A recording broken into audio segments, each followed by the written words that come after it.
नमस्कार साथियों, लेकर आ चुके हैं आज की 25 बड़ी खबरें फटाफट अंदाज में, लेकिन उससे पहले चैनल को सब्सक्राइब जरूर कर लें। राहुल गांधी ने थाने में धरना देकर पुलिस पर एफआईआर दर्ज न करने के निर्देश मिलने का आरोप लगाया। उनके साथ पैलेट गन के छर्रों से घायल छात्र साहिल भी मौजूद रहे। धरने के दौरान राहुल गांधी ने रघुपति राघव राजा राम गाया और पीड़ित छात्र के मामले में निष्पक्ष कार्रवाई की मांग उठाई। जेपीएससी परीक्षा से जुड़े मामले में हाई कोर्ट के आदेश के बाद राजनीतिक और प्रशासनिक हलचल तेज हो गई है। देवेंद्र महतो ने सरकार के अगले कदम पर सवाल उठाते हुए अपनी प्रतिक्रिया दी। इस फैसले के बाद भर्ती प्रक्रिया और प्रभावित अभ्यर्थियों के भविष्य को लेकर नई बहस शुरू हो गई है। झारखंड में करीब 3000 नौकरियों से जुड़े मामले में हाई कोर्ट के फैसले ने स्थिति बदल दी है। फैसले से कुछ राहत की उम्मीद बनी है, लेकिन नौकरियों पर खतरा पूरी तरह खत्म हुआ है या नहीं, इस पर अभी स्थिति स्पष्ट नहीं है। सरकार के अगले कदम पर सभी की नजर बनी हुई है। वंदे मातरम को लेकर रविंद्रनाथ टैगोर की राय और कांग्रेस नेतृत्व के साथ उनकी चर्चा एक बार फिर चर्चा में है। राष्ट्रगीत के गायन, शब्दों और धार्मिक संदर्भों को लेकर टैगोर ने अपने विचार रखे थे। उन्होंने कांग्रेस को भी इस विषय पर संतुलित और संवेदनशील दृष्टिकोण अपनाने की सलाह दी थी।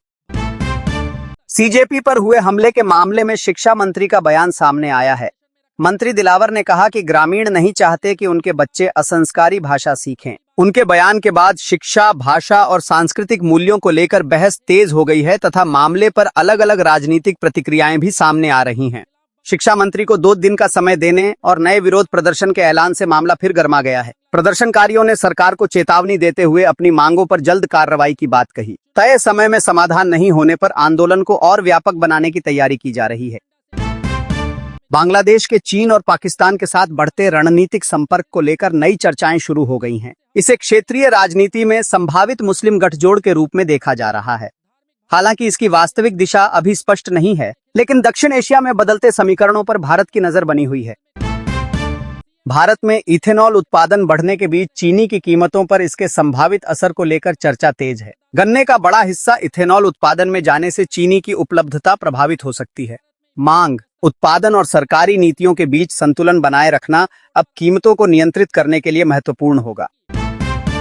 बुलंदशहर में चीनी की कीमत करीब 65 रुपए प्रति किलो पहुंचने से घरेलू बजट पर असर पड़ा है। त्योहारों से पहले महज 8 दिनों में कीमतों में लगभग 23 रुपए तक की बढ़ोतरी की खबर है। बढ़ती मांग और सीमित आपूर्ति के कारण बाजार में चीनी की महंगाई चिंता का विषय बन गई है।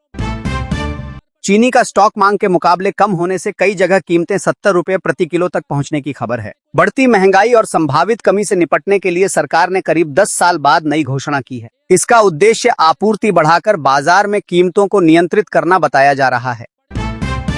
यूपी समेत कई राज्यों में भारी बारिश का अलर्ट जारी किया गया है। कुछ क्षेत्रों में तेज बारिश के साथ आंधी और तूफान की भी चेतावनी दी गई है। लोगों को खराब मौसम के दौरान सावधानी बरतने की सलाह है, जबकि प्रशासन संभावित जलभराव, बाढ़ और अन्य आपात स्थितियों पर नजर बनाए हुए है। मध्य प्रदेश के डिंडौरी और पन्ना में खराब मौसम के कारण सभी स्कूल बंद किए गए हैं। उत्तर प्रदेश के 13 जिलों में बाढ़ जैसे हालात बने हुए हैं, जबकि हिमाचल प्रदेश में बारिश और आपदाओं से अब तक 205 लोगों की मौत की खबर है। कई इलाकों में राहत बचाव कार्य जारी है।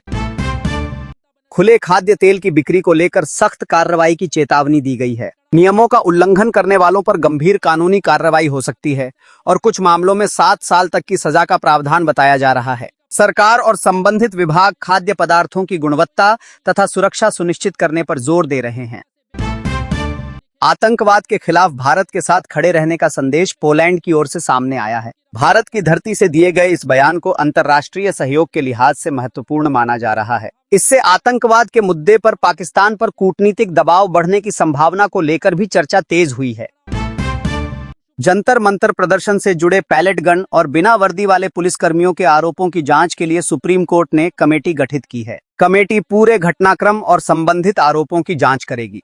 मामले में निष्पक्ष जांच के बाद जिम्मेदारी तय करने और आवश्यक कार्रवाई पर फैसला लिया जा सकता है।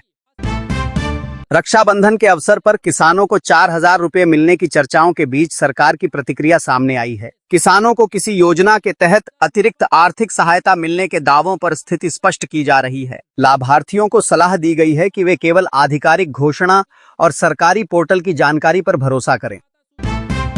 महिला हॉकी वर्ल्ड कप में भारतीय टीम ने शानदार प्रदर्शन करते हुए इंग्लैंड को हराकर अगले दौर में जगह बना ली है। टीम इंडिया के मजबूत खेल और सामूहिक प्रदर्शन की सराहना हो रही है। इस जीत से खिलाड़ियों का मनोबल बढ़ा है और आगे के मुकाबलों में भारत की संभावनाओं को लेकर उत्साह बढ़ा है।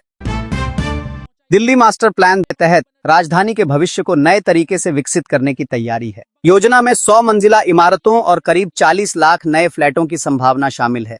बेहतर आवास, परिवहन और आधुनिक सुविधाओं के जरिए दिल्ली के शहरी ढांचे और जीवन शैली में बड़े बदलाव की उम्मीद है।